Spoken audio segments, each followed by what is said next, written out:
The following is a presentation of the St. Louis Chess Club. 10 of Africa's greatest chess players compete in Abidjan as Vivendi presents the 2018 Côte d'Ivoire Rapid and Blitz Invitational.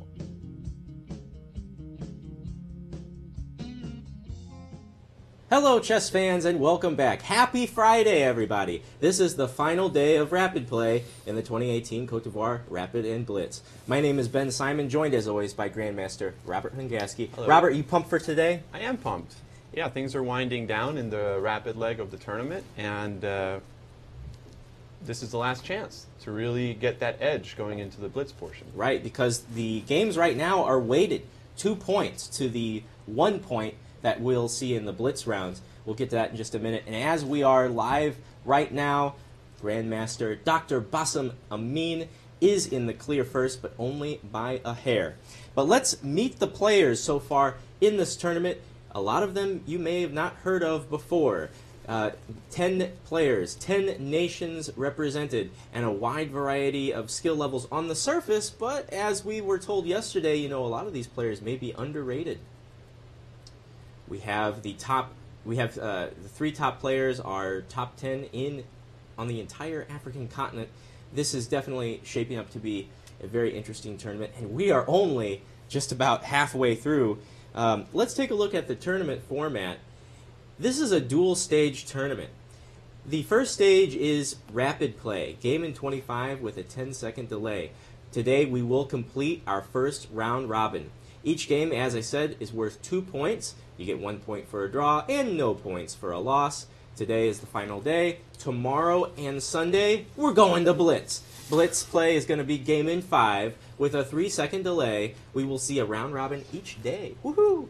A lot of fun. Each game, though, is only worth 1 point because these are little games compared to the rapid games. Yeah, Robert? But a little in abundance is a lot. Yes. Because these are going to be 9 rounds each day. Right. So that's 9 points up for grabs. So if you do the math, there are the same amount of points total available for Blitz as there are for the rapid portion. Is that right? I'm not good Yeah. at math. I think over the last couple of days, we've proven that. 18 total points for the rapid stage over 3 Okay. days. Well, 1 full round robin, 9 times 2 is 18. And then 18 Blitz games is 18. Okay, but So at you the got to end- play a lot more games, though. So you have to win twice as many games to get the same amount of points. Exactly, yeah. Your potential to gain points after today slows down considerably because each game is just worth Okay. 1. But let's take a look at where the players stand right now. We're about to start the final rapid round. So after round 8, here's where they are. Robert, we have a clear leader. Yeah, and maybe that incredible save that Bassem Amin had yesterday is proving to be that turning point in the tournament, because yesterday we saw Amin trailing the field, not even in the top 3. And now, I mean, after a couple of nice wins today that we'll look at in a moment, he has seized the lead. And you'll notice that we are using universal ratings for this event. The universal rating system is awfully appropriate for this event because it is a rating system that covers chess played on all different time controls from as little as 5 minutes up to 120. If it's longer than 120, it counts as 120. But, discussion for another time. This is a rapid and blitz event, so those skills are incorporated into these numbers. So right now it's to be expected Bassem Amin in the lead. But it may not be that way when we end. And, it's very important to end up in the top 5 spots because there are prizes on the line here. This is the richest tournament in the history of quick African chess. $15,000 on the line with a grand prize of $5 grand they're going home with in this tournament, presented by Kasparov Chess Foundation, Africa, KCF Francophone, Vivendi, and the Ivorian Chess Federation. What an event. Okay, but before we get to our live round number 9, which we are 10 minutes away from starting, Robert, let's take a look at what we have been looking at, the game of the event. Not just the round, but the event. From round number 8, it was... Wait. I'll do the first name. You do the last name. Okay. So with let's try white, it's Fee. Rakota Maharo. Yeah. So you always get the easy part. All We're a right. good team. All right, we Against can share this. Oladapo Adu. Very Ben. nice. Do you know what people in the South say when they get married? No. Adu. All right, let's take a look hold at your applause for the later. game Madagascar versus Nigeria in round number 8. Now, we'll go through the whole game because this game was quite notable, wasn't it, Robert? Yeah, it's a typical attacking game in the Sicilian, and since we have a few minutes before the round gets started, I think it's worth it just to start from the very beginning, because we're going to get to a problem-like position in pretty much the middle game stage of the game. So let's see, e4, c5, knight f3, d6, cd4, knight d4, knight f6, knight c3, bishop d7. The first kind of a strange move, especially since we're so used to seeing the knight or being played all the time. But we'll see that the game quickly transposes into a Scheveningen type of pawn structure, typical in the Najdorf as well. A pawn structure popularized by Garry Kasparov himself. Usually when we see the Najdorf, we associate it with the pawn structure d6, e5. But the Scheveningen pawn structure is characterized by what has become known as the small center Sicilian. So these are pawns on d6 and e6. Now, black is hoping simply to contain white's attack in the center and the queen side long enough to develop his own queen side, maybe get a rook to c8 and target the Achilles heel of white's position in the Sicilian. Do you know what that is? Tell me. It is this knight on c3. Now, anybody that's played with white or with black in the Sicilian has encountered at one point or another games where black sacrifices the exchange on c3, completely shattering white's pawns on the queen side and maybe even picking up this e4 pawn. So this is, I would say, the main problem in white's position. And usually, just as a general principle, you know, I like those, you don't want to be putting your knights in front of your own pawns. What you want is your pawn to be in front of your knight. So this pawn serves as a sort of bodyguard for the knight. And in the Sicilian, sometimes we actually do encounter this pawn structure, which is called the Maroczy bind pawn structure. So let's see what happened in the game. Castles, bishop e7, f4, knight c6, knight b3. Knight b3, an important move, because if white ignores this arrangement of pieces, knight on c6, bishop on d7, it's going to allow black to relieve his position quite a bit by trading off this knight and then replacing it with a bishop on c6. And we see that black is starting to create some pressure here against e4. So general rule of thumb, once black plays knight c6, bishop d7, we want to avoid this trade. So we go knight b3. And now this bishop and knight arrangement seems a little bit clumsy, especially because if this knight on f6 ever gets attacked with g4, g5, as we'll see, the knight is not going to have its normal retreat to d7. So sort of going to be a domino effect. Bishop f3, rook c8, rook f2, queen c7, a3, castles. And white took some precautionary measures here on the queen side with a3 and rook f2, sort of anticipating that the c file might, whoa, where's my arrow going? Might be a problem, right? Because if black can play b4 and expose the c2 pawn, that could prove to be a juicy target. So rook d2, rook d8, queen e1, bishop e8, rook d1, rook b8. Black noticing that this knight on f6 might need a little bit of room in the future, so clearing the d7 square and also clearing the d file for the rook. Again, we see the bishops being moved out of the way of the rest of the pieces. A little theme here. Yeah. So now g4. This is what I was talking about. This is white's main idea in this bishop e2 variation against the Najdorf Scheveningen pawn structure. To finish your development and then start going g4, g5, attack this knight. If the bishop's on d7, even better. But if it's not, you should still go for it. So rook g2, knight b6, king h1, knight c4, bishop c1. And again, once we bring the rook to the center, the bishop can always drop back to its initial square from where it's going to be eyeing the king side, but also helping us hold down the fort on the other side of the board. b4 takes, knight d4, knight c6, b3, knight d4, rook d4, knight a4, g5, rook c8, bishop b2, bishop c6, f5. So white is going for an all-out attack. This knight on a5 is, I think, probably the main problem that black has, because usually black wants to have his knight on d7 whenever white plays f5 so that he can follow up with knight e5 and land the knight on the outpost. So ef5, knight d5, very nice in-between move. Bishop takes d5, rook takes d5.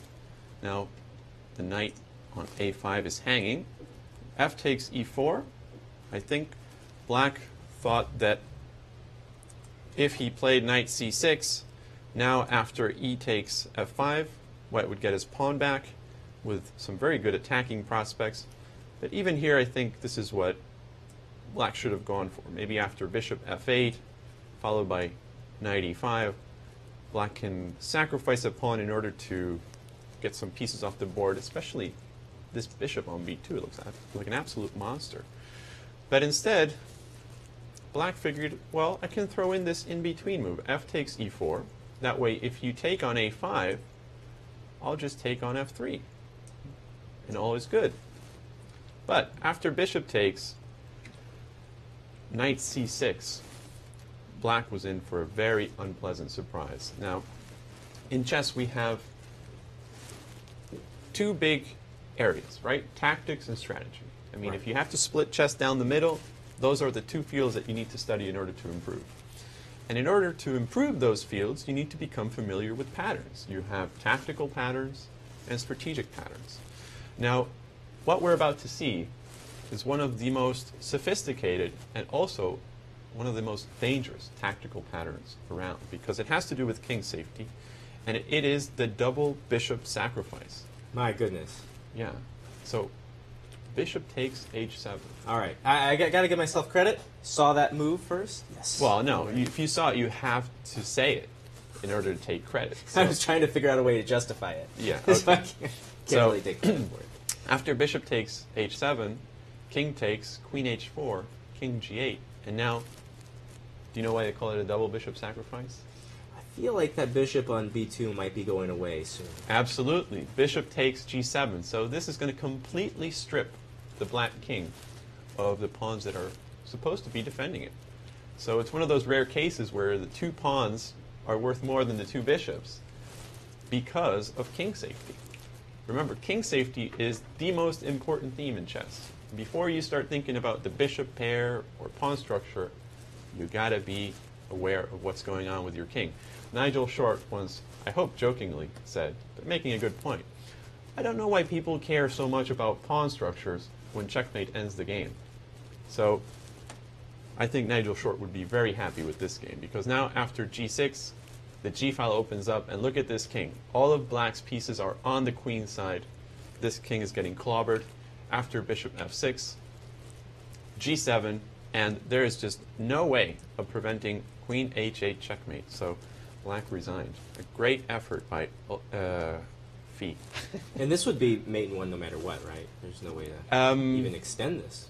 No, I mean I don't see any checks, and if bishop takes g7, it'll just go queen takes g7 as checkmate. So mate on the next move. Well, absolutely, yeah. Congratulations to Fee Maharo from Madagascar.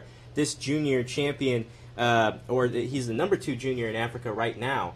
He is 2 for 2 on the day. He's added 4 points to his tally just today, and also, of course, Bassem Amin has as well. Those are the only 2 perfect players going into this final round 9. But before we get to round 9, which is beginning just about now on chess24.com, we got to give some shout-outs. First of all, join the conversation online with hashtag AfricaChess. Twitter, Facebook, whatever. Get the word out there. This is a big deal. This event is a big deal. Also, Babatunde Ogensiko would like us to know that his website, he's the CEO of Africa Chess Media, AfricaChessMedia.com, is launching a YouTube channel, and after today, they will have the Skype interviews that we've had on the show with each of the players at the end of the day. So that's going to be really cool. Be sure to subscribe not only to the St. Louis Chess Club YouTube channel, but of course Africa Chess Media, and visit them online at AfricaChessMedia.com. Okay, so we are just about ready to get underway with round number 9, the final chance to score 2 points in any single game. Let's take a look at the matchups for round number 9. In round number 9, we will have the Nigerian Oladapo Adu taking on Slim Belkhodja, and Slim, of course, is not having a very good tournament, but maybe things will change in the Blitz. As well, Moklis El Adnani taking on the Maharo. Let's see if he can make it 3 for 3. Arthur Segwanyi taking on Andrew Kayonde. South Africa's Kenny Solomon taking on Haddouche, and that is how you say it. It says Arthur Kayonde there, but his name is Andrew, right? I think so. I've been calling him Andrew this whole time. I hope that's okay. Wait, I said Andrew, right? No, okay. we're good. Right. We're good. Yeah. And then, of course, David Silva taking on Bassem Amin. Okay, so let's dive right in and go around the horn and take a look at the games. I understand that they have just gotten underway, so let's see what openings are being played here, Robert. So let's pull up the first game here between Oladapo and Adu and Slim Belkhodja. So we have 4 moves and a fairly typical symmetrical English. So it's really going to depend on what kind of pawn structure white and black choose next? This is kind of a critical juncture in the opening because let's say white plays the normal move knight f3.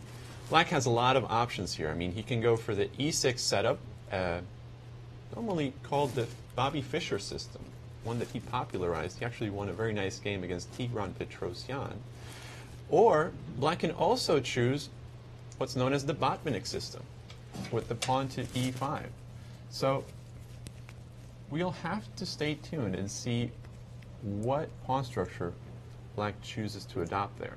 Let's move on to the game El Adnani against Rojo Tomaharo. How do you pronounce Raho? I would say Tomaharo. Rokoto Maharo.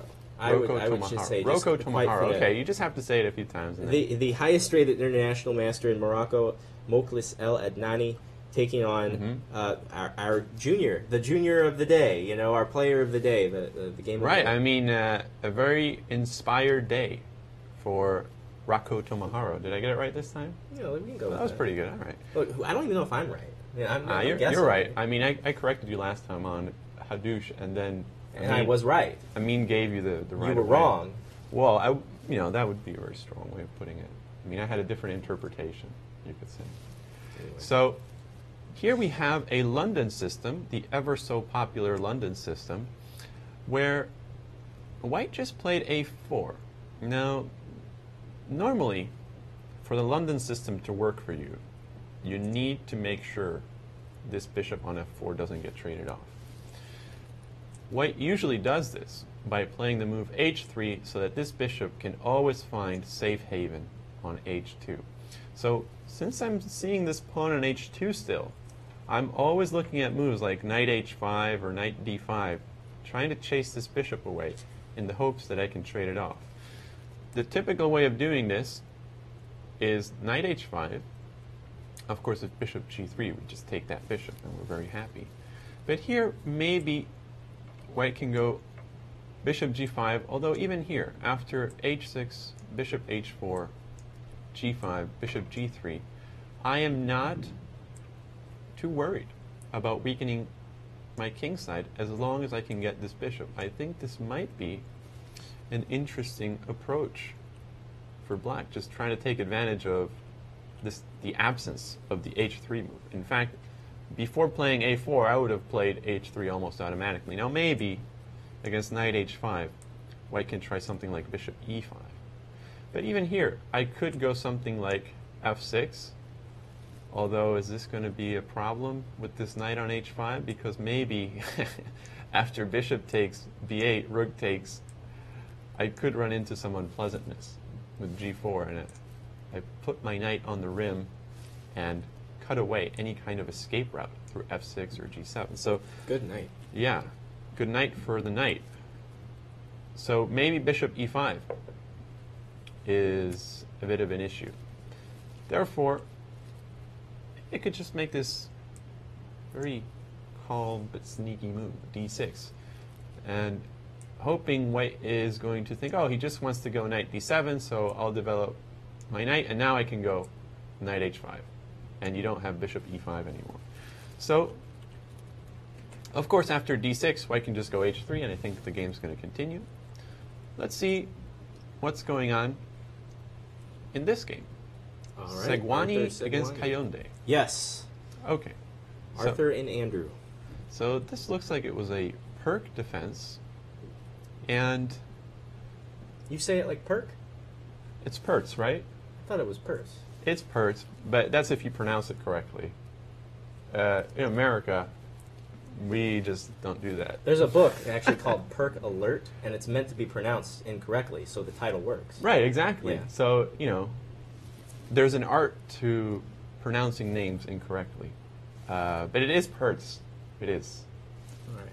Did I say perk? Perk. Yeah. Well, come on. Let's see what's going on with the Perk Alert.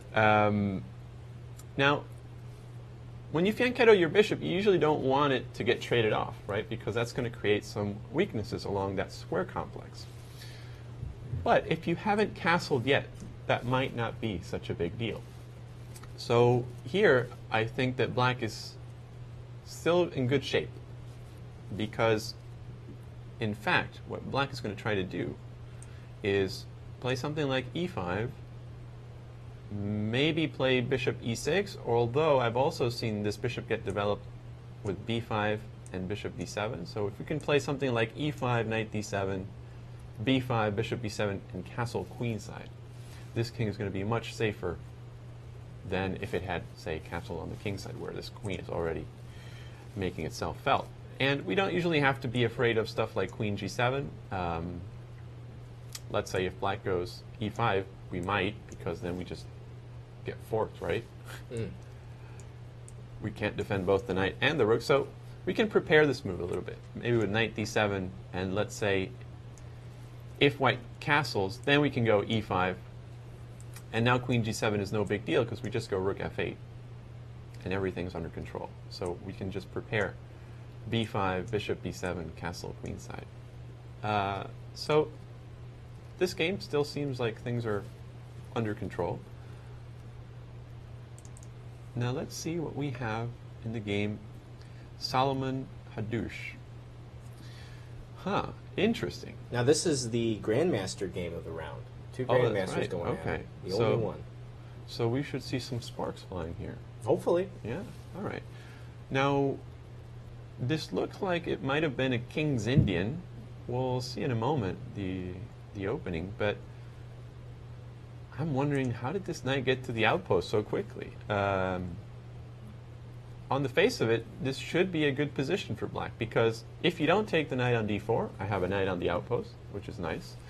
But if you do take this knight on d4, well, it's black's move. But let's say black makes a move like bishop e6. If we do take this knight on d4, after e takes d4, you've done something that you're not supposed to do, which is when you have an outpost, don't allow your opponent to make a trade that will transform your outpost into simply a square that's occupied by a pawn. However, here we transform one advantage for another. We lose the outpost, but we gain a passed pawn in the center. And this is going to be a protected passed pawn too once we play c5. So that is an important long-term advantage. So given that white is facing an unpleasant enemy knight in the center, or an unpleasant enemy passed pawn in the center, I'm thinking black is doing pretty well here. Because even after knight takes, pawn takes, let's say you go bishop d2, you've protected you've blockaded the passed pawn, but the bishop is not known as a particularly good blockader. On the other hand, though, it's a little underwhelming, isn't it? Yeah, I mean, usually you want a knight blocking the pawn, because the knight, even though it's doing this job of blocking, would also fulfill some offensive capacities, because if you ever go c5, this knight on d3 could put pressure on the c5 pawn, whereas this bishop is solely defensive. It can only just prevent you from pushing your pawn forward, and maybe if I can do something like f4, e5, I could activate it, but that's not going to be so easy. So my first impression is that black is doing pretty well here. Let's see. This is the last game, right, of the round? Yes, David Silva of number 5. Luanda, Angola, taking on our leader, Grandmaster Bassem Amin. Okay, so very complicated position and an aggressive setup chosen by white. I mean, look at these pawns on h4 and g5. On the face of it, white seems to be doing pretty well on the king side. I mean, this knight on h7 is going to take a while to get back into the game with knight f8, knight e6 probably. But also, we have some stuff going on the queen side, and here I think is where black is going to make his advantage felt, because, well, it's black's move, and if we take on a4, after b takes a4, I mean, look at these isolated pawns here. That is not a good pawn structure for white. Moreover, it would seem like black's bishops are not on outposts per se, because we can always kick the bishop on g4 out with f3, or kick the bishop on e5 out with f4. But in both of those cases, it's going to require us to weaken our kingside position. So again, king safety might become an issue. But I'm very concerned about the queen side. It's basically going to burden white in the sense that white is going to have to think, okay, I need to give checkmate, otherwise I'm just strategically busted, because every endgame is going to be bad. We see that black has only 2 pawn islands, white has 1, 2, 3, but within those 3 islands he has 2 isolated pawns. So that is not where you want to be. I mean, at any moment, black could play a move like queen a5 and start chasing after this a pawn. Also, simple chess, I mean, when you have a better pawn structure, you have time on your side, so you can also consider maneuvers like knight f8, knight e6. The only problem in black's position is this knight on h7 that's out of the game. So things are looking pretty good for black, I think. All right. So we've taken a look at all of the games so far. Nothing too earth-shattering yet. Well, we actually have a ton of moves that have occurred in the Belkhodja game. Okay, now, go back to board number 1. All right. So we were talking here about what to do as black after knight f3, but in fact, white beat us to it and played a slightly unorthodox move, e3, with the idea of developing the knight via e2 instead of f3 so that we don't block our bishop. And look at this move. Bishop takes c3. A very Nimzovich-like move, giving up the bishop in order to damage our opponent's pawn structure. So remember, whenever you give up the bishop, you can't just think that you're getting an even trade if you just remove a bishop and a knight from the board. The bishop is worth a little bit more than the knight, so we need something else to make it worth our while. And usually that something else is going to be creating some kind of a pawn weakness in our opponent's position. So in this case, we are creating doubled pawns. And white took with the d pawn. Why do you take with the d pawn, though? That's a good question. I mean, my first impulse would be to bring the pawn closer to the center. Although this might lead eventually to a kind of Nimzo type of position. Say if you go d4, I can go bishop b7, and later d6, rook c8, knight a5, something like that, and start putting pressure on c4. However, white shouldn't go d4. Unlike in the Nimzo Indian, our pawn is still on d2, and we can just play the pawn to d3 to make sure that c4 is never weak. And then we'll go e4, knight e2. I happen to think that the bishops should be worth something here.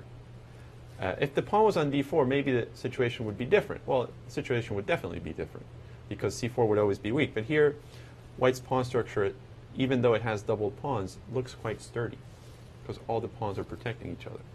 And the only theoretically weak pawn is c3, but it's so close to all of white's pieces that it's very easy to defend. Moves like knight e2, queen c2 if we really have to. So I was a little bit surprised with d takes c3 as well. The idea is that you open up the d file so that you can maybe put some pressure along here, maybe by playing e4, knight e2, knight f4, and knight d5.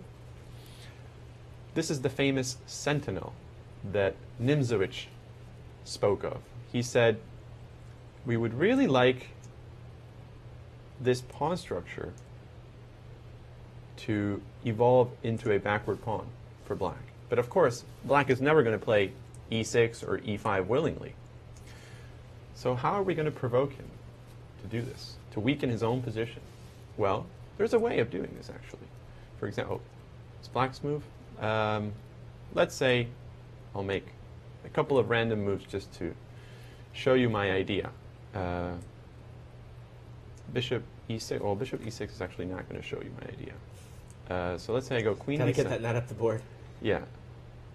So castles. Let's go b6, knight f4, bishop b7. Let's go rook e1, castles, h3. These are not the best moves, but Nimzovich said, bring your knight to the central square as sort of a fishing pole. This is the bait. That way, your opponent will get tempted to chase it off, and then there's just no problem. You retreat, but you've created the backward pawn. So it's a very provocative strategy in order to lure your opponent into making a weakness that he normally wouldn't even think of. Well, what if the opponent doesn't fall for it? I mean, then you've just made several moves for nothing? Is there a payoff in that regard? Well, I mean, this knight doesn't look too shabby on d5, right? If you want to leave it there, fine by me.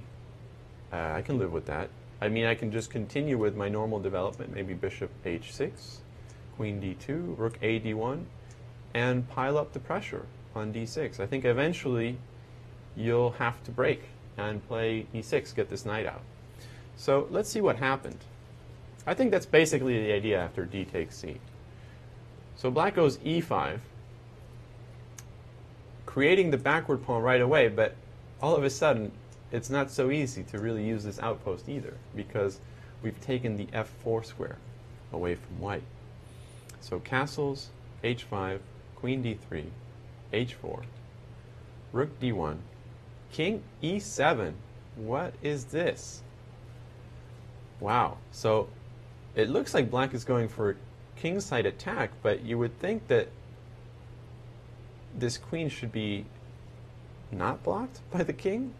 But I guess he wants to keep e7 protected, and there's just no way of defending it otherwise, right? I mean, you don't have knight e8 or anything, so maybe king e7 is the only move. Yeah. Wow, okay.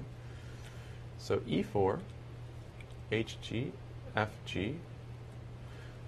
It's funny, in this game, we are breaking some general principles that tell us we should always recapture with our pawns towards the center. And here, white did exactly the opposite on two occasions. First, when he played d takes c3, and now by playing f takes g3. But in both cases, he does have a specific goal in mind. These are called the exceptions to the rule. He wants to use the open d file to put pressure on d6, and maybe the open f file to put pressure on f7 and target this king on e7. So after bishop g4, bishop e3, queen d7, b4, b6. I'm guessing it would be too risky to capture this pawn, because after knight takes, this queen could come to b3, and later we can finally... Aha. Wait a minute, I can't do this because the knight is hanging. So let me go queen d2 first. And now, after you move the knight, I mean, I could move the rook, but I'm wondering if I can sack the exchange. Maybe this is too optimistic, right? Because after takes, knight d5, you can probably just hide away with your king, right? King f8, rook takes d1. I don't see an immediate threat for white, so this isn't working. So I could just go rook f1, preparing knight c3. It looks like white has some decent compensation. So black said, I'll have none of this. Went b6, and that's where we're at. So what is going on? How do we evaluate this position? I mean, at first glance, I would think that white's just better, right? Because we're not down any material. We have two files for our rooks, and a fairly decent chance that the position will open up, because we'll go rook d2, rook a d1, or we can even swing over to the f file, and we have some tension here. Sure, black is in no hurry to play c takes b4, but this should be a lot easier to play with white than with black. I don't know what to make of Slim Belkhodja's performance thus far in this event. He's 0 for 8, 55 years old. All of the games so far have been played in rapid time control. I mean, this guy he's Africa's first grandmaster. Yeah. He represents Tunisia. He lives in Paris. I mean, this has got to be amongst one of his most underwhelming performances ever. What would be going through your mind if you were 0 and 8 in this event? Well, let me tell you one thing. If you've made it to GM, you are not a stranger to pain. So, you know, bad tournaments happen to everyone, and once you've been a chess professional for a while, you learn to deal with this and to pretty much shake it off. Because at the end of the day, people don't really remember the bad tournaments. They remember the good ones. So for every bad tournament, I mean, for every good tournament, there's probably like 5 or 10 bad ones. But fortunately for us, our mind works in a way that just blocks those out. Yeah. And keeps the It's good too ones. much to remember. Yeah. You know, you got to remember the, Absolutely. So let's go back to this game, the Eladnani Rakotomaharo game. Rakotomaharo. Because something similar to what we were talking about happened, right? Black did go for knight h5, but he didn't go d6, which seemed tempting to me just to take control of this e5 square. Now, after a5, c4, c4, a move that I'm not so sure what to make of it, if it's a good move or a bad move. See, what I do when I'm trying to figure out whether a good move is bad, whether a good move is bad, no, whether a move is good or bad, is first run it through the general principle. Like, without calculating any variations, does this move look good or bad? c4, the plus side is it gains space, and space is usually a good thing. But on the negative side, it gives up the central tension, which is generally a bad thing. Now, what's worth more, space or central tension? Well, if there are no other factors involved, I tend to favor the central tension. However, here, c4 does target a potential outpost on b3. So, for example, black can try to prepare a move like knight c6, knight a5, and eventually use the b3 square. But something doesn't quite convince me about this, because I think like after knight d2, black might have a hard time getting there. So the game went a takes b6, queen takes, knight bd2. So we see that aside from the outpost on b3, we also have a backward pawn on b2. So all of a sudden, maybe this is an exception to the rule, because it's not just space for central tension. We also have an outpost and a backward pawn to consider. And those are important factors. So I think black is doing okay here. After knight d7, b3, smart choice by white trying to get rid of this weakness. But after c takes b3, queen takes b3, black played knight h5, but it's worth pointing out that you got rid of the backward pawn on b2, but now you still have a backward pawn on c3. So in order to really solve your problems, you're going to have to go c4. Knight h5, bishop g5. Again, it would be a huge, huge accomplishment for black to chop off this dark square bishop, because now you can actually fight for the open b file, which we can't do when there's a bishop on f4. So bishop g5, f6, bishop h4, g5, and this is where we're at in the game. Or actually, I think it went a couple more moves. Let me just update this board. So bishop g3, knight takes, h takes. All right, so black's feeling pretty good about this, right? Yeah, I mean, I would feel pretty good. I managed to get rid of this dark square bishop, which is going to be a big relief for black. The only thing maybe it needs a little bit of work is how we're going to get this bishop involved. But I suppose we could play something like rook fc8, e6, and bishop f8, if we have enough time. White should probably think of doing something like c4 very soon, just to get rid of this backward pawn. Like we said, black is very happy if something like this happens, right? Because now c4 is not going to be so easy to achieve. I mean, all of our pieces are pointing at c4. Maybe after rook fc1, you will get c4 anyway. I don't know, maybe like e6, c4. I'll have to go pawn takes, knight takes, bishop takes. I could go king f7 and bishop f8 on the next move. On the plus side, white got rid of all his pawn weaknesses. He has no more backward pawns. But black has the bishop pair, and this is an isolated pawn on a7, but it's also an outside passer. And in an endgame, the outside passer should not be underestimated. So overall, I think the game should be balanced, but maybe a little bit of danger for white due to the bishop pair and the outside passer. Let's see what we have going on in the Segwani game. So after f3, black did go knight bd7, castle queenside, b5, king b1, knight b6. Interesting. Knight e2. And a similar concept going on here from what we've seen in the Sicilian, where we said that the knight feels a little bit uncomfortable in front of its own pawn. So white plays this very unorthodox move, right? Knight to e2 when you still have your king side to develop. But I like this move a lot. It's pragmatic thinking. You know, you don't want to be dogmatic and say, oh, development, you know, before anything else. You've got to deal with the immediate problems.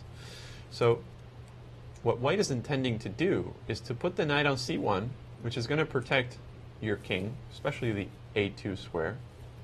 It's going to be out of the way so that it can't be targeted with b4. And once the knight gets to c1, you can play bishop d3 or knight h3, knight g5, or h4, g4. So I like this move. Knight c4, knight c1, g5. Wow, what a move. So if queen takes g5, this is what happened. I want to see what black's idea is here. Robert, I don't mean to interrupt, but Bassem Amin has cleared it 3 for 3 on the day. He has defeated, with the black pieces, David Silva. Oh, wow. Let's go and take a look at that. So this game, let's see what happened. After d4, we transposed into a fianchetto variation of the king's Indian, and we had seen that white's situation on the queen side was a little bit delicate, at least for my tastes. But I wanted to see how we actually got there. So here we go. This g4 move maybe created a target as opposed to an attack. Now knight h7, h4, bishop g4, rook d2, bishop e5, knight a4, knight takes. So this is where we had left off, and I was thinking that knight takes a4, completely shattering white's queenside pawn structure, looked promising. So there we go, knight f8. So when you have a better pawn structure, you have time. You have time to identify what is a potential problem or an actual problem in your position and fix it. So this knight on h7 wasn't doing anything. Now it gets brought back into the game. King h1, queen b4. So already we see our first serious threat of the game. Queen takes a4. So white plays rook a1, knight d7, and look at this. The knight that was doing nothing on h7 in a couple of moves has found a nice square, and it's heading towards the outpost. So if this knight gets to c5, I think white's position might simply collapse. So bishop f1, knight c5, bishop c3. Oh wow, what a shot. So after bishop c3, white was probably counting on the move queen b6, which I'm sure is still a good position for black. But at least there's no immediate threat on the a4 pawn. Instead, black plays bishop f3. And the point is, if you go knight takes f3, I go queen takes f3, and I'm forking your rook and your knight. And if you take on c3, bishop takes, now I'm at least going to win the exchange, but also later I'm going to pick up some pawns. So we can't take on f3, king h2, the queen is still being threatened, and bishop takes e4. Oh, another in-between move, leaving the queen en prise on b4. So if bishop takes b4, this is what happened. Bishop takes c2. And now you can't play rook takes c2 because of bishop takes d4, and you're just down a pawn and you still have weaknesses.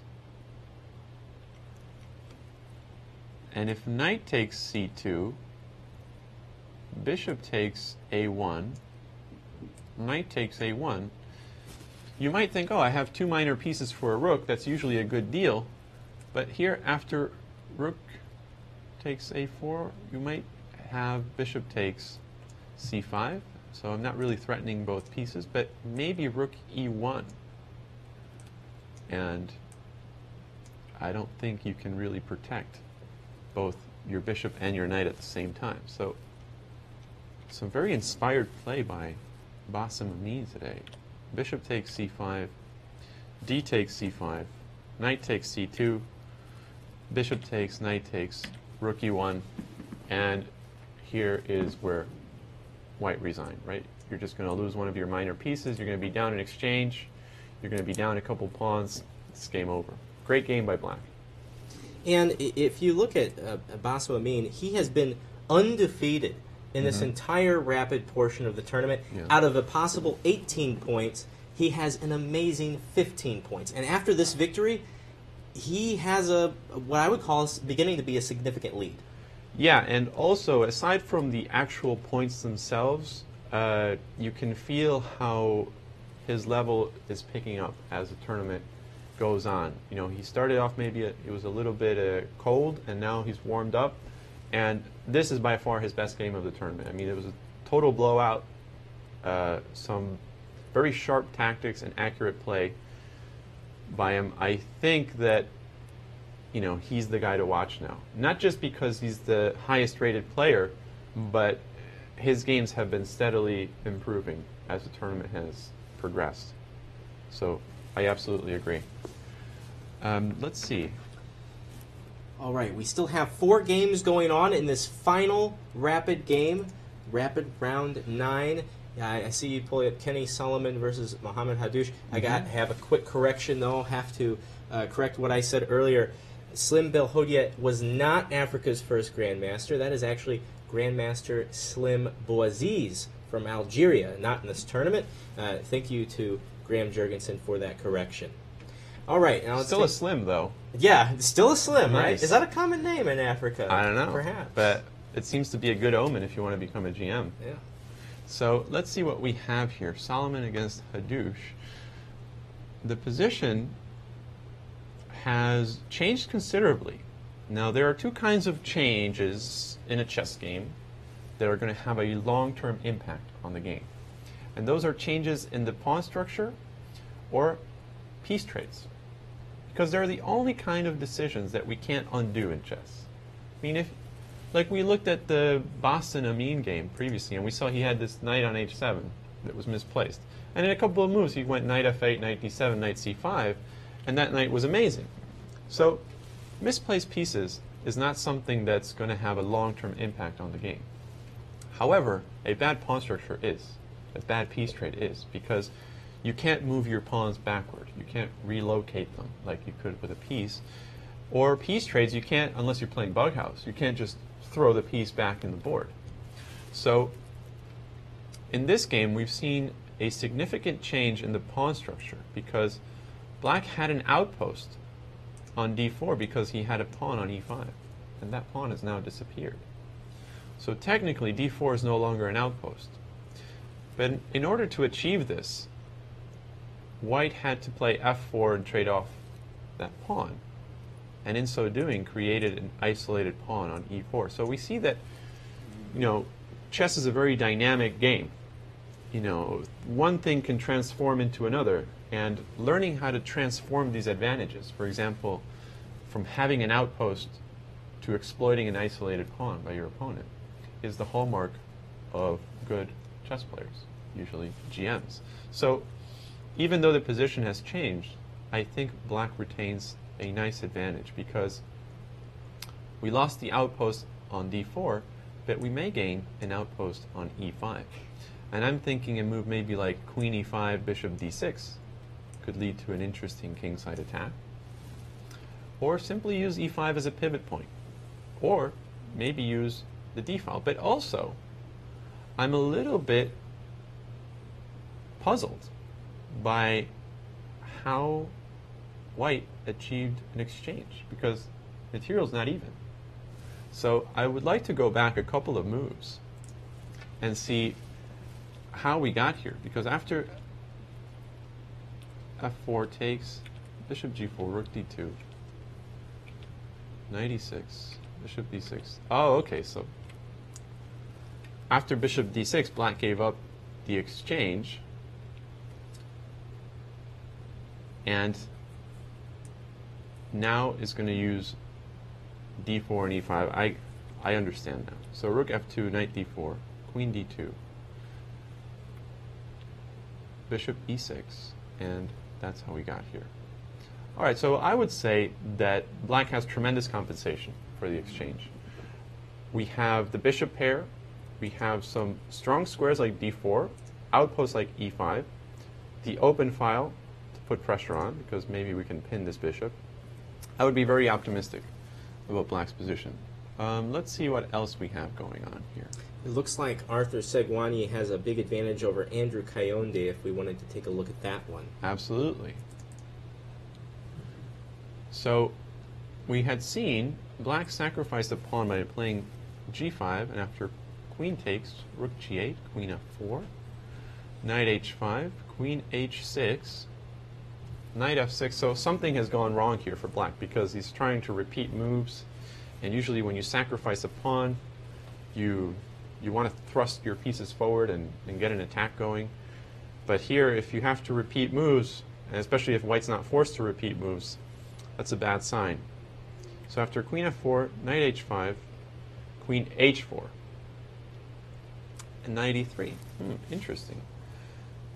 Now I'm wondering, why did white go back to f4 here? What is so serious that requires the attention of the queen? For example, why can't I play something like, oh, this might be interesting. So for example, if I go knight h3, then you might play rook g6, and if queen f4,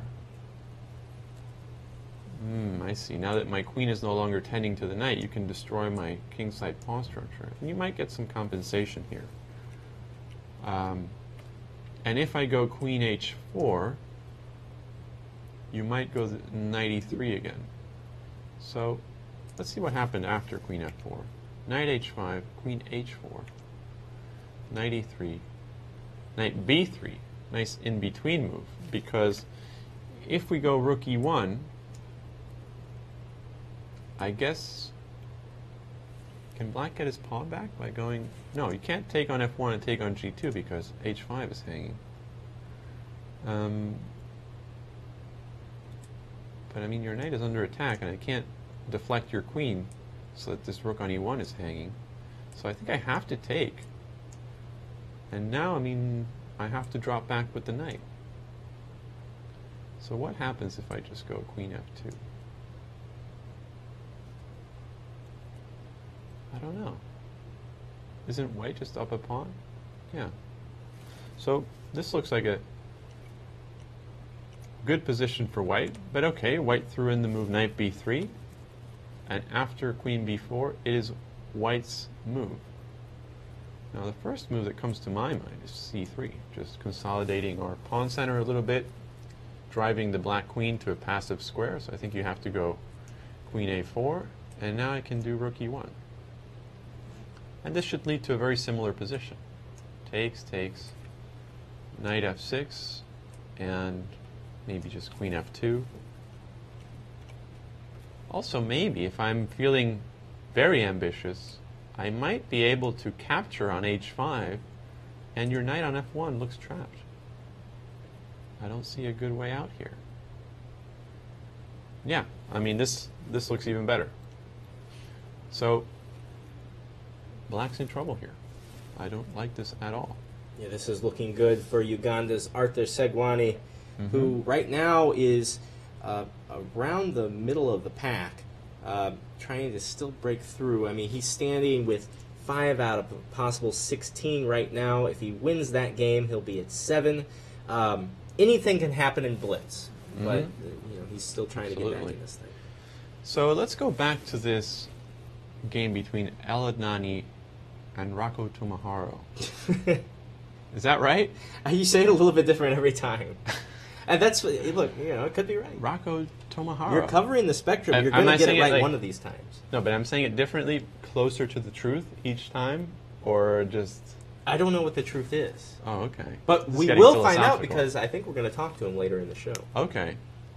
So, here we go. After h takes g3, instead of the move rook fc8, targeting the backward pawn on c3, black played rook fb8. I guess he understood that you can't really stop c4, so it doesn't make sense to put pressure on a weakness that's not going to be a weakness for very long. Queen a2, e6, so here we go. We're trying to activate the bishop through f8. Now, we shouldn't try to activate the bishop with f5, which might seem like the most obvious path, because every time we move a pawn, we create a weakness. And here, if we want to move the f-pawn, we would have to move the g-pawn, and even if we managed to move the f-pawn, we would weaken the e5 square. And even if it wasn't weak, this bishop would just be biting into white's pawn chain. So I like e6, keeping everything nice and solid and under control. Knight b3, queen d6, knight a5. So white also playing some interesting moves, because this knight on a5, it's on the rim, and this is generally a bad thing. But even though a5 is not technically an outpost, at the very least it's a square that black cannot control with a pawn. So if black can't chase the knight away with a pawn, the knight feels generally comfortable. I mean, knights are afraid of pawns, like elephants are afraid of mice. Are elephants afraid of mice? Of course, they like can crawl up the nose. What's the nose called in an elephant? Trunk? No. The trunk, yeah. Trunk? I knew. Yeah, I was thinking of nostril. Yeah, so they panic. I mean, haven't you ever seen cartoons?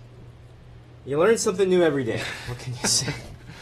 So, after knight a5, knight b6, knight d2, bishop f8, rook fb1, queen c7, and white's playing with fire because he should have, well, he was able to make this trade, knight takes b7, for a couple of moves, and that would have deprived black of the bishop pair, probably his main asset in this position.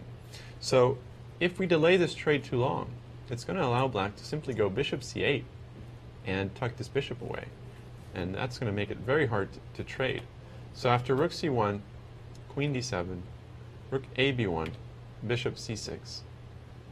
Now finally knight takes c6. Now I would have, I don't know, I want to play bishop c8 so bad. Why can't I play bishop c8 here? Is this a terrible mistake? I mean, you have to go c4. And now if I take, what is the problem? I mean, if you go knight takes c4, knight takes c4, maybe bishop takes and you have some pressure against my backward pawn. So the tables have turned. I thought I was going to put pressure on your backwards pawns when you had him on b2 and c3, and it turns out I'm the one left holding the backward pawn on e6. So maybe we can't really keep our strategic advantage because of c4 opening up the position. It's weird, right? We have the bishop pair and we don't want the position to open up. I guess it just exposes our weakness. So an interesting exception to the rule here. After queen d7, rook b1, bishop c6, knight takes, queen takes. And I gotta say, now that the bishop pair is off the board, I like white's position quite a bit. I mean, all we have to do is get rid of our weak c3 pawn with c4. And for example, after d takes, whoa, I was going to go knight takes, but I was thinking maybe there's some bishop f3 stuff going on. But here you can just go knight d5 probably. And I could go knight takes c4. But are there some tactics here with e4? I don't know. No, I think I can just go knight b4. I was hoping that black had to retreat with the knight to a passive square so that I could go e5 and after knight d5, ef6. And now I've completely shattered your king side and left you with tons of pawn weaknesses. But yeah, if I had to make an obvious Knight move, b4 prevents that. yeah, so instead of going to b6, oops, what line were we looking at? After e4? Knight b4, right? Yeah. Yeah. So this hits the queen. This might make it a little bit harder. So e4, premature perhaps. So I can probably just take on c4 and consolidate my position and just take advantage of my better pawn structure, my more active bishop, my presence on the queen side. Maybe I'm going to go knight a5. Kind of reload my knight that I liked so much on a5 before. I can just bring the other one there. I think this game is, the tides are turning here. I remember last time we looked at it, I was optimistic about black's position, but here, it's all about white. It looks like, as I'm doing a quick look at the evaluations for all these games, it looks like the tides have turned in pretty much in a lot of the games.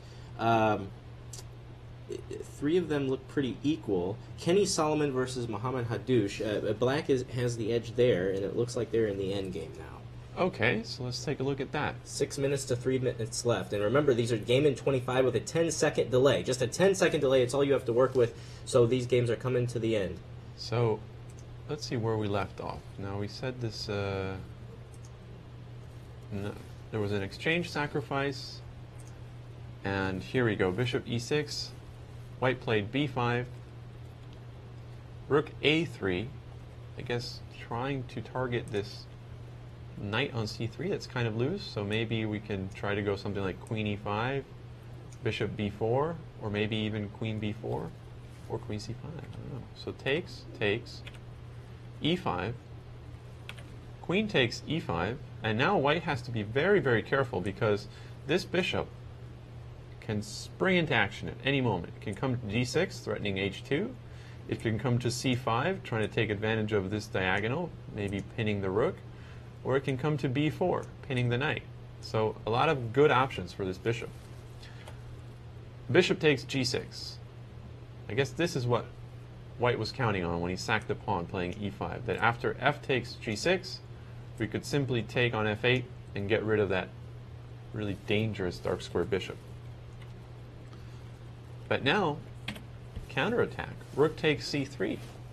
You can't play queen takes c3 because knight e2. And there's a discovery on your queen. So that's not good. But now bishop takes f7 check. Bishop takes, rook takes, and I'm threatening your bishop on f8, and am I threatening your rook on c3? No, well, no, there's the You discover's still there, right? fell for it. I was trying to like present it. I was like, the discover's still there, right? It's still there. Okay. Yeah. So knight e2. This rook on c3 is taboo. So we just have to deal with the threat on our bishop, and that's what black does. Bishop g7, king h1. Now we're threatening queen takes c3. So black simply has to move this rook away, but two minor pieces are generally stronger than a rook, and I don't think this is going to be an exception. Although, it should be pointed out that the black king is slightly more exposed than the white king. So if there is hope of salvation for white, it's going to revolve around targeting this king. So maybe white is going to have to do something like queen a2, or get this queen a little bit closer to the king on the g file. If we get a queen to g6, for example, we would be threatening checkmate already in one move. But that's not going to be easy.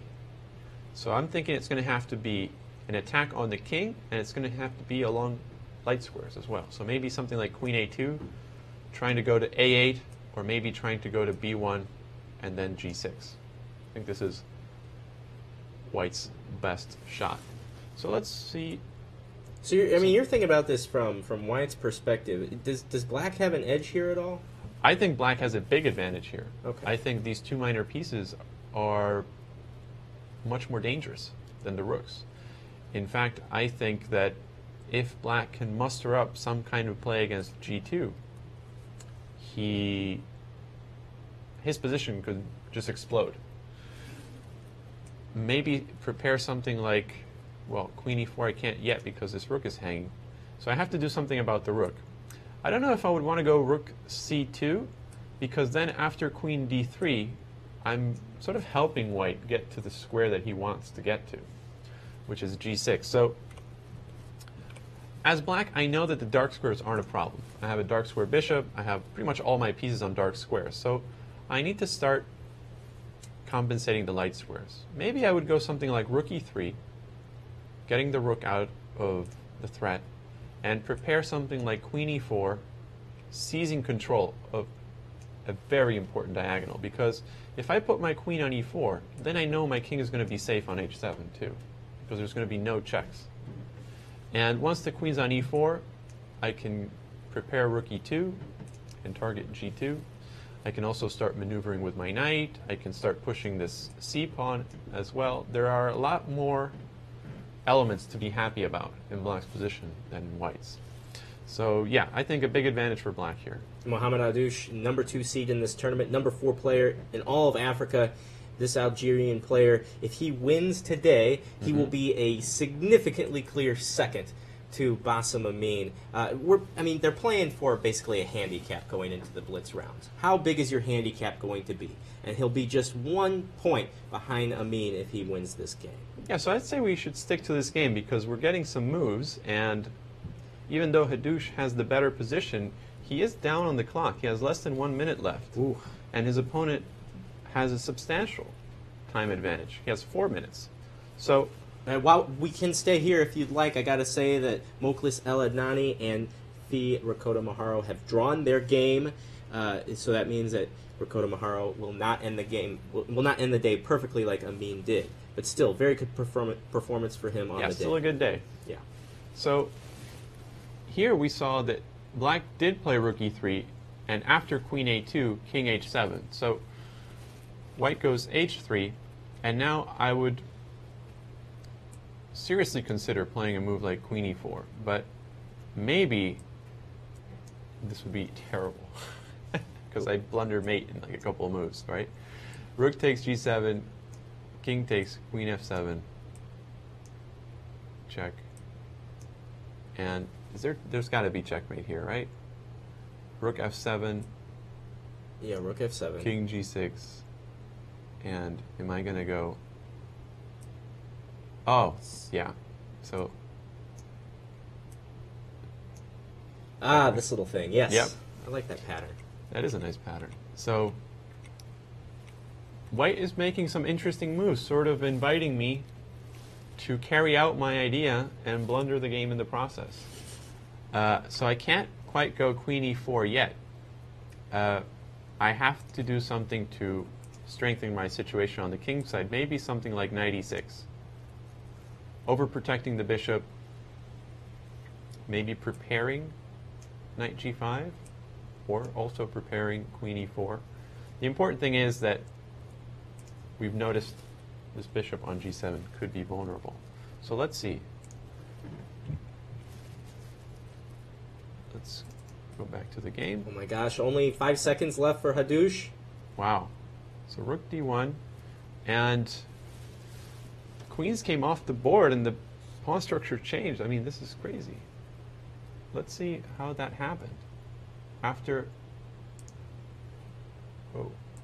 King H1, rook E3, Queen A2, King H7, H3, Queen D5 instead of Knight E6. And now after takes, rook D7, I think that having traded the queens, White is going to feel like his position has been considerably relieved. Now rook D1, and it's not easy to move this knight away, right? I mean, if this knight moves, we're just going to take the pawn on D5, and White should hold this quite easily. Hey guys, I got to tell you, while we're analyzing here, Remember, chess24.com is where you can see these games live. If you want to stay up to date on the latest position, chess24.com, look for CIV, Rapid, and Blitz. So this actually happened in the game. Instead of going to e2, black played knight f5. White took on d5, and I think that when you feel the game slipping away like this, it's time to call it a day. Maybe take on d5, king g6, and just buckle down and hold that draw, which black should have no problem doing. So I think this game is going to fizzle out into a draw. Segwani and Kayonde, I think, is the next game of importance. It looks like black has a huge edge, as there are just seconds left on black's clock. So what's going on in this game? This was the game where we saw bishop takes c3, I believe, right? Or no, this was the Perk game. Oh, okay. So white went from having a big advantage to now being in huge trouble. This is quite a pickle here. Black is up a pawn. He also has active pieces. I mean, the rook on c3 is hanging, but I think we could just go rook c5. And now, after a4, we need to see if we can hold on to this pawn on e3. This would be nice. But otherwise, we could simply go for a counterattack. I mean, now if white tries to attack our pawn on e3, we'll just take the pawn on g2. And that should still be a good deal, because we'll be up a pawn in an endgame. And after g4, maybe just h5.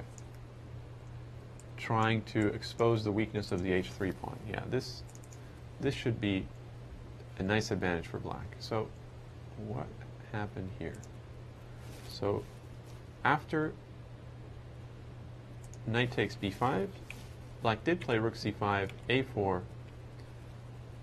knight e4, rook e1, e2. Playing for some tactics here. I'm guessing after rook takes e2, black wants to go rook takes b5, and after we can't play a b5 because of knight c3, of course. But now after rook takes, we can go rook takes, king c2. We can play, I believe, rook b4, or maybe not. I thought perhaps this endgame was winning, but actually this endgame is going to be losing for white, because white is going to create an outside passer on both wings, both flanks, and that should win the game. So we need to be a little bit careful as black. Knight g3, securing this powerful pawn on e2. Knight c3, rook e5, king c2, d5, king d3. King d6, knight takes e2, and d4. So white managed to level the material and get rid of this very powerful pawn on e2, but he's put himself in an awkward situation by pinning his own knight on e2. Now, the question is, what happens if we simply defend our rook and prepare to get our knight out of here? I think we can try to trade everything. And this endgame, should black win if I go king b4? I'm just always so afraid of the outside passer, because if white can get these kingside pawns rolling, my king is not going to be able to stop them so easily. And I'm also worried that in an endgame, if my king goes to the other side of the board, white might play b4 and unleash an outside passer on the queen side. It looks like, to me, that white would win this race. Yeah, it's not entirely clear to me, because we do have two passed pawns here in the center that we can support with our king. So for example, if g4, king, or e4, I have a feeling this should be good for black. Let's see what's happening in the game. Oh yeah, a lot of things have happened. Look at this. Let's take a look. So after white took on e2, d4, king d2, this did happen. So we traded, but he didn't go into the king and pawn endgame. Instead, he went rook g5. I mean, it makes sense, right? When you have little time, you can't really... I mean, if you gave me an hour, I'm not sure I would be able to figure it all out. So in 5 seconds, it's a tall order. So now a5, b3. I was thinking maybe rook a3, but okay. a6, check, takes, a7. And after e2, it looks like we're going to be entering a queen endgame. Here they come. And this is going to be a very unpleasant. These guys are blitzing out moves Really? left and right. Yeah, this is just a checking war with these queens. Yeah, well, I think this war is going to be over very soon because black is simply going to go b2, b1, and the fact that black still has a pawn on e5 is going to allow his king to find shelter without too many inconveniences. So, real quick, I got to say that Kenny Solomon and Mohamed Haddouche, the Grandmaster game of the round, ended in a draw, as we expected. So let's two games left. Let's stick with this game. Again, look at black has a great position, but look at the times. He only has 14 seconds, and white has over 2 minutes. Right, and normally whenever you play what essentially has become a blitz game, when you have an increment, you can build up time. There's no way you can build up time. You're just delaying the time right now. Yeah, so that definitely doesn't help decide with the few seconds left, right? Especially because I think most players are used to the increment as opposed to the delay. You might get this false sense of security. Like, oh, I have a delay, it's like increment, and then you realize, oh, I still have 10 seconds. I'm sure they stressed that at the player meeting before this thing began. Yeah, There's absolutely. no increment in this event. So, white kept checking, and this king seems to be finding shelter. Can white go queen takes e5? I think that's what happened. So now after b2, the question is, am I going to be able to queen this pawn? I think so. Right? After b2, if you start giving checks, I can just start running away, right? Maybe king d1. Oh, but then you just go queen f1 and I'll have to repeat moves. So since queen f1 is a problem, maybe I can go king e2. And if you go queen f3 check, I can go king e1. And if you go queen e3, I'm going to use your own pawns against you. I'm going to go king f1, and I'm going to tuck my king away on the corner and use your own pawns as shelter from the checks. So let's see what's happening in the game.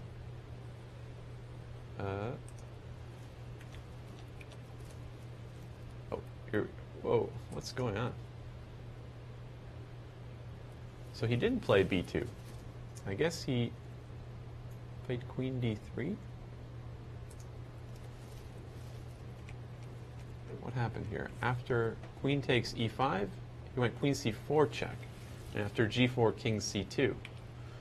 Queen f5, queen d3, queen c5. Yeah, I would have pushed that pawn to b2 and taken advantage of the fact that the pawns were still on g2 and h3 to hide my king away. Now with the pawn on g4, it seems like the white queen can always find a check. Let's see, queen a4, and this is where the game is so far. Yeah, all of a sudden maybe this isn't so easy. I mean, I would like to take this pawn and start rolling my g-pawn, but if I did something careless like king g5, king h6, you might just mate me in one move with queen g6. So, Robert, in our fourth game to end this round in a battle between Oladapo Adu and Slim Belkhodja. Slim has earned his first spot on the leaderboard. All right. He has a full 2 points. He defeated his opponent with black in a game that came down to less than 10 seconds for each player. So congratulations to Slim Belkhodja. All right, Slim on the board. Yes. Excellent. So we have our last game, still Arthur Saiwani and Andrew Kayonde. This game is just crazy. Yeah, I have to tell you, though, from personal experience, these queen endgames are an absolute nightmare. I tend to draw them when I'm winning, and I tend to lose them when I'm drawing. Does that make sense? So you mess up. Yeah, all the time. So, I don't know, they're just hard on whichever side you're on. But here we see that white might actually be putting up a pretty strong resistance because he somehow managed to get rid of this h7 pawn. And in this position, I don't see a good place to put this king, to shelter it from all the checks. And fortunately for white, this king is fairly out of the way. So it's not going to be easy for black to, let's say, cover a check and give check at the same time, forcing a queen trade. I mean, queen trade is basically what black is hoping for. So I think black has gotten himself in some hot water here. It's not going to be easy to win this endgame, especially if you have 14 seconds, right? And they keep on ticking. Yep. I mean, these times that we're looking at right now, they're being relayed from quite a distance. They're mostly correct. Mm-hmm. If you see a 0 pop up on the screen for a moment, that doesn't necessarily mean that one of the players has flagged on time, you know, but it come very close. Yeah. So here, I'm going to predict a lot of checks for a very long time. Okay. And normally, you know, if you're black and you have little time, you think, oh, I'll just give a bunch of checks, accumulate some time, and think. But here, that's it. I mean, that's all the time you're getting. You're going to get maybe a little breather. What was it, 5-second or 10-second delay? 10-second delay for these. But it's not going to radically change your time situation. So I'm feeling optimistic about white holding this endgame. I can't believe I'm saying that because white's position looked resignable going into the endgame, but that's how it goes. This is our last game going on? This is the last game going on right now. I believe that we'll be after this game ends, we'll be using Skype to connect with Bassem, Amin, and Fi Rakoto Maharo. All right. To talk about their spectacular days. And will Gary Kasparov and Anatoly Karpov be joining us to analyze that endgame? I think I heard a rumor. Well, we'll see. Maybe. Right? You may know something I don't know. Well, we'll see who's on the other end of that Skype. I haven't heard that they're not going to be joining us. Right. No. So No, they're not joining us. Please. Stay don't get your tuned. hopes up. You don't know. You don't know, right? You don't know. It's not happening. Yeah. But Kasparov Chess Foundation Africa is one of the big sponsors of this. So there you event. go. He's coming. Yeah. Bring it around home. See how I did that? Yeah. Yeah. So we do want to thank them. Let's see. Queen b3, king e1. Now it would be nice, for example, if white played queen g3, you think, oh, check, and then, you know, queen f2, and you trade queens. You're not very happy. But the funny thing is, you're not really threatening to go b1, so I can actually get my king out of the way. Maybe I can go king h5, preparing queen g3. And maybe preparing h4, and little by little, hopefully I can... I don't think white's goal is to actually queen here, but rather just to stick with the perpetual check. Let's see what's going on here. This is not a good sign, right? If you were hoping to shelter your king from the checks, now your king is just dancing in the middle of the board. Or maybe, I don't know, I think you should be able to check this king for a very long time. But maybe what black is hoping to do is bring the king to b5. That way, if you check me, I can sort of block the check and do a counter check and trade queens. So white needs to be a little bit careful not to give a check along the 5th rank, which is where his king is going to be. So this is a good move. Queen a4. King d5, queen b3, king e5. I think this is heading towards a draw. Ben, what's going to happen here? Queen b5. I mean, this is the move that would make sense to me. King f6 might threaten checkmate at some point, but I think you're just going to get checked. These guys are already on move 112. When was the last capture? Oh, it wasn't that long ago. Okay, it was like 13 years Yeah, ago. I mean, this is not going to be a fun game to enter into your computer after you're done. With the wonders of digital technology, hopefully it's already in the computer.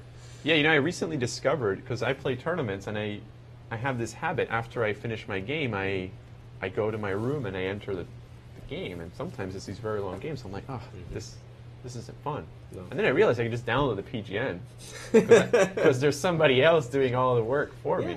Yeah, so that's nice. So here, how many moves have gone by since our last pawn move? Do you know? Can you look that up? Don't just count them. Wait, no way. Let's see. So here we see on move 73, I think G4. Oh no, it wasn't the last pawn move because there was a capture on H7 as well, and at B2. Yeah, the capture. When was the capture? Here, move 79. So, how many moves do we need to make? You're the math guy. 129. 129, and we're at 114. Yeah, but who knows if they'll claim it? You know, I mean. Well, because you have it on a DGT board, right? So yeah, but I mean, I think the players still have to claim it to some extent, right? Oh, look, white won. What? Well, hold on. Now, that might be updated. We don't know for sure that white won. Maybe he won on time because black was very low. Yes, that might be the case. But you would think that he would just say draw, right? Like if you lose on time, you say, okay, draw. Try to trick him? Yeah, like, okay, this is a draw, right?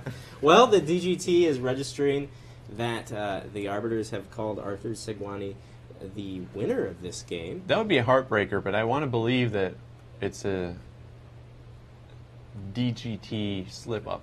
Yeah. Well, we'll keep an eye on it. Who are you calling? You gonna call someone? So, Skype has this funny way of deactivating the mute on my computer. I've never seen anything like it. It just busts right through that I muted it. And it's like, we're going to give you that. Everybody heard you. Yeah, they totally heard Skype. it. No, there's the Skype is up. So, we're going to be contacting the players shortly here. Who are we going to interview? Do we know yet? Yes, we'll be talking to Ricardo Maharo, and then we'll be talking to Bassem Amin. So, let me pull up Ricardo Maharo. Now, when we talked to Fee, would you want to look at the round 8 game? I'm going to ask him about it. Well, I mean, there's not much to ask. It was just nice. Yeah. I would be like, nice. We can say that. So, Rakoto Maharo, he drew this last game too. Yeah, 2.5 for the day. So 5 points Still total. a good day. Yeah, absolutely. And an epic win in round 8. And his first win, let's pull up his first win because I don't remember it off the top of my head. So he started off strong with a win against, drum roll please, here we go. Back in round 7? Yeah. Okay. Against Slim Belkhodja. So, I think I remember. Now this was before we took to air today. Yeah, so when we got here, this had already happened. And some of the familiar ideas we've been talking about since we started covering this tournament, right? A lot to do with bishop trades for knights and how they're supposed to damage the pawn structure, especially if you can follow up with a bishop trade that will take away your opponent's bishop pair. So h6, a good idea, preventing the exchange of bishops. And let's see how white went about creating the attack here. Whoa, look at this. King f7, king g6, not how you usually get your king to safety. But if you get to h7, it might actually work. So now we're preparing some knight g5, knight takes e5, c4, king g8. Oof, what is going on here? c4, king g8. Oh, so g5 is hanging. Takes, takes. What do we have on the line? Well, we are still connecting here. Yeah? But we will have Ricardo Maharo. Ah, yes, we have him right now. You mind if Excellent. we take a moment just to chat Yeah, with one of our absolutely. players in this event? Fee, it's nice to talk to you for the first time. Welcome to the studio, and it's a pleasure to have you. So you had a really great day. 2.5 out of 3. Tell us about your thoughts in general just on the day. During the day, I think it was better than yesterday, because yesterday I made half out of 3, so I was happy about this day. I made 2.5 out of 3, even if I was a bit lucky in the last game, because I was losing, I think. Okay, it was not really losing, but I had a bad position, but I managed to defend at the end. So you have really come of age in an era in chess where rapid and blitz is really becoming more prominent on the world stage. And that's what this tournament is all about. Do you prefer playing on a big stage like this? Do you prefer classical or do you prefer quick chess? Okay, in general, I prefer classical game. I think the reason is that I don't play too much rapid and blitz tournaments. Maybe that's the real reason that my rating is low on these two games. Well, we were talking about the ratings and how they might be misrepresentative. Can I jump in and ask a couple questions? Yeah, go right ahead, Robert Hungaski. Hi, Fee. This is Grandmaster Robert Hungaski. We were following your game along, and I was wondering, where did you feel like your position got a little bit out of hand? Because it seemed like you traded off White's dark square bishop, which is generally a good thing in this line, but then maybe your e6 pawn was a little bit weak, so whenever White plays c4, it looks like you might have some trouble defending e6. Which game do you mean? Round number 9. Yeah. Oh no. Yeah, the game you okay. just played right now. Yeah, I think it was completely equal. Yeah. Yeah. But you said you felt like you might be losing at some point. Maybe at the beginning or in the middle game. Maybe I was. I didn't like my position in the middle game. Mm-hmm. But at the end I managed to defend. Maybe I even managed to have some counterplay. Mm-hmm. So. Okay, yeah, I mean, it was definitely an unpleasant position in the middle game, but you held well, and I also wanted to congratulate you on your nice tactical win. A round ago, you had that double bishop sacrifice, a nice tactical theme. You don't really see it that often, but a great combination. So congratulations, and also congratulations on a very good day, because you are making a good comeback from, half out of 3 yesterday, 2.5 out of 3 today, so... good luck in the blitz portion. Thank you. And Fee, before we let you go, we've been chatting about it. The main players in this tournament. We've got to know how to say their names correctly. So, how do you say your last name? My last name is Rakutu Maru. It's a long one. All right, we'll get it. We'll learn to say it. We'll learn to love it. But Fee, also, how do you prepare, if you're preparing at all, for the blitz games ahead in the next 2 days? For the next 2 days, I think my preparation was already before the event, but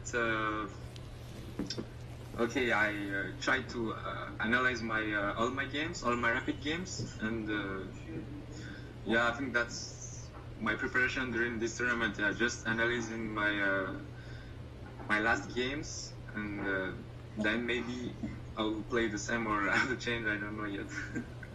All right. Well, Fee, thank you very much for joining us, and we'll let you go and get some rest for tomorrow, the Blitz Day, or number 1.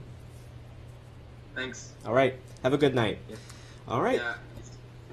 Calling from the Ivory Coast, that is Fee Rakotomaharo, living in Paris, playing for his homeland of Madagascar. Excellent. And I think that maybe his youth will contribute to a difference in stamina, perhaps, with some of the other players in the field. Well, young people love quick chess. Right, Right. yeah. So, and he's clearly the youngest in this field. Look at him looking at you. Right So, hey, look who we have now on the line. The leader of the tournament going into the Blitz days, Grandmaster Dr. Bassem Amin from Egypt. Bassem, great day for you. Did you expect to have the success that you did today coming in? Well, thanks. Well, I was hoping to have this perfect day, starting from day one, but well, it came a bit late. But I'm happy I had a perfect day finally. Okay, I think I was quite lucky in the first 2 games, maybe. Okay, I had a winning position, I think, in first game after he sacrificed his piece for 3 pawns, and I think I should have played for a mate at some position. I think the moment I played rook c3, I missed something here. I mean, he played rook g3, and I played bishop c2, king f5, and I'm sure there is something to win here.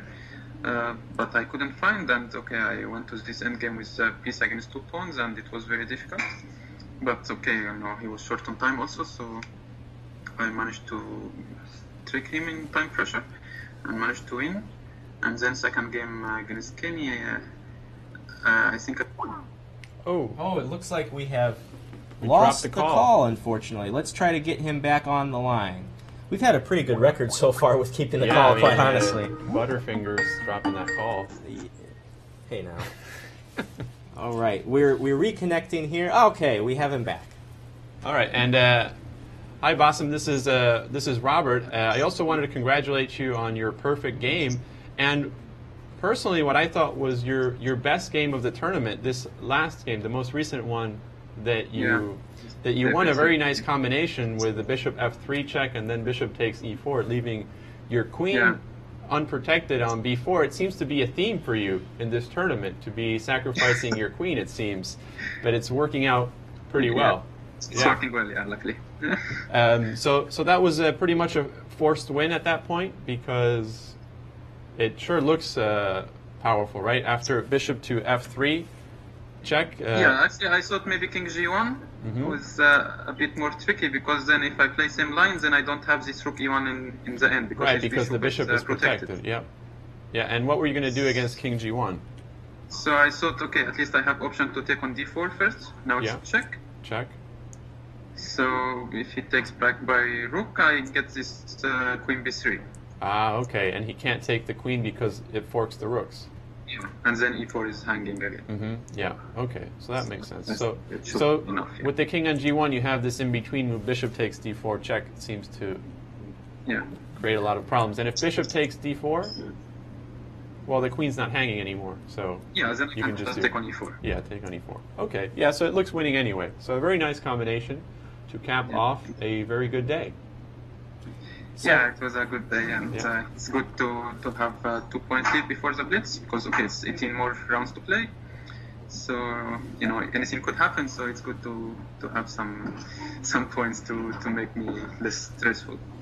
When it comes to this format, starting with 3 days of Rapid and then the 2 days of Blitz, what is the general mood in the tournament hall? Is everyone really anticipating the Blitz rounds, or are they dreading them? Well, I think the Blitz is less stressing in a way. I mean, the games itself is very stressful, of course, with so limited time and time pressure and so on. But at least you don't have to do so much preparation as you could be doing for the Rapid, because Blitz, it's just playing good is what matters, and playing fast sometimes. But in Rapid you do have to play seriously in the game, and especially in the opening, and you have to prepare, because if you are out prepared, you could just lose in the opening. That's what happened with me in a couple of games. I was lucky to survive though, but in Blitz I think it's just a bit easier to play, and you just play and you go and play, and you don't have to prepare so much. All right. Well, Bassem, thank you for joining us here on the show, and we wish you the best in the upcoming Blitz rounds. Yeah, good luck. Thanks a lot. All right. Egypt's own, the African champion, Dr. Bassem Amin. Great player. Yeah. What a great day this has been. We had some surprises, but the anticipation for the Blitz rounds is what's really getting me. Let me ask you something. Yeah. If you're Bassem, and you seem to be like sacrificing your queen or blundering your queen. You know, the line is very thin. Do you go for queen trades in the blitz portion? Or, because, you know, he's having some trouble with his queens, but like today, it was a very good sacrifice. But he's also winning a lot. So do you stick with your guns? Or you say, let me get these queens off quick before I don't know. I mean, there's so many different rules of thumb and general philosophies that are running through my head from resident grandmasters over the years. Ben Feingold screaming, never trade, never trade. Never trade. But then also, Bassem is ahead a few points. Yeah. So whatever he's doing, it's working. Yeah. So yeah, I would stick with my guns. His idea is basically, what I got from that interview was let the chips fall where they may in the blitz because it's so crazy. I mean, preparation for blitz, you just get a good night's sleep, right? Just start swinging. Right. Yep. That's what it is. It's a slugfest. And it's going to be right here at chess24.com starting tomorrow. We can't wait. But let's take a look at the standings after all of the rapid rounds have been completed. Remember, these scores were 2 points per game on the line, so a possible 18 points has happened. And Bassem Amin, he's at the top, leading by 2 points. The blitz stage will only be 1 point per game. It's going to be normal scoring, dare I say. So, what do you make of these standings after the blitz? I'm sorry, after the rapid portion? Well, I think the standings are still pretty. I mean, Amin has a lead, but not by much. Considering we have 18 points up for grabs, it doesn't seem like 2 points should be anything to get too confident about. Because, you know, you have a bad day when you have 9 points up for grabs, you score maybe like 5, someone can easily catch up. Right. With a 2 point differential. And also, we see that from second place, there is a difference of 2 points as well between second and third and fourth. So, even there, not a big difference. We have a lot to see. And another thought, you know, this is an abbreviated show. When we go on the air tomorrow, 7 rounds of Blitz will already have been played. Man. Okay. Okay? So we might be looking at something completely different that doesn't resemble this. But we'll have to see. And it might look just like this with just different numbers. Tomorrow, the rounds themselves begin at the same time. I'm talking the games themselves in the Ivory Coast will begin at 3 p.m. local time.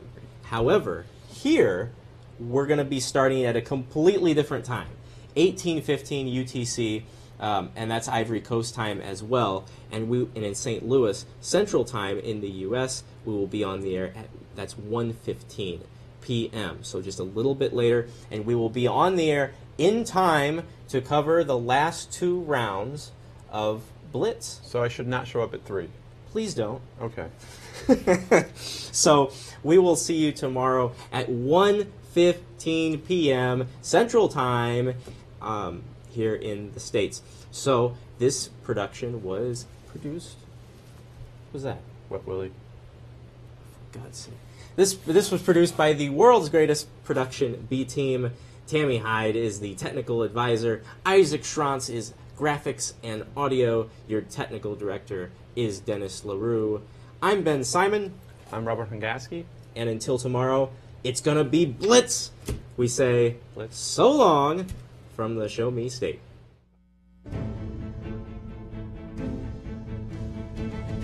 This has been a presentation of the St. Louis Chess Club.